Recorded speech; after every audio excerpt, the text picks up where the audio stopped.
Hello everyone, welcome back to my mini blog. আজকে সপ্তমী রাত আমরা বেরিয়ে পড়েছি ঠাকুর দেখার জন্য।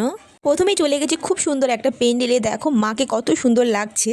আজকে আমরা সারা রাত পুরো শিলিগুড়ি ঘুরে দেখব ঠাকুর। পঞ্চমী আর ষষ্ঠী কাছে পেন্ডেলগুলো ঘুরে দেখেছি, তাই আমরা আজকে অনেক দূর দূর ঠাকুর দেখব। তোমরা কে কে দুর্গাপূজায় কোথায় কোথায় ঘুরেছো কমেন্টে জানাও। দুর্গাপূজা এ কটা দিন খুবই ভালো লাগে। রাস্তাঘাটে সবসময় লোকজনে ভরপুর থাকে আর রাস্তাঘাটের চারদিকে আলো, মনে হয় যেন সবসময় এইভাবেই আলো থাকে। তারপর চলে গেছি আমার আর একটা পুজো প্যান্ডেলে। এখানে ঢোকার জন্য আমাদের অনেকক্ষণ দাঁড়াতে হয়েছে, লোকজনে প্রচন্ড ভিড় ছিল। অনেক কথা তো ঠাকুর দেখে নিয়েছি, এখন পেট ভোজনে পালা। আমার তো খুবই খিদে পেয়ে গেছে, তার জন্য এখান থেকে নিয়ে নিয়েছি গরম গরম মোমো, এগ রোল। আমি কোথাও ঘুরতে বেরোলে আমি কি খাই চাই না খাই, আমি সবসময় এগরোল খেয়েই থাকি, কারণ আমাকে এগরোল খেতে অনেকই ভালো লাগে। আর তোমরা দেখতেই পাচ্ছ, দেখো রাস্তায় কত সুন্দরভাবে লাইটিং করেছে। এত সুন্দর লাইটিং দেখে আমিও একটু ভিডিও করে নিলাম, কারণ সবসময় তো এরকম লাইটিং পাওয়া যায় না।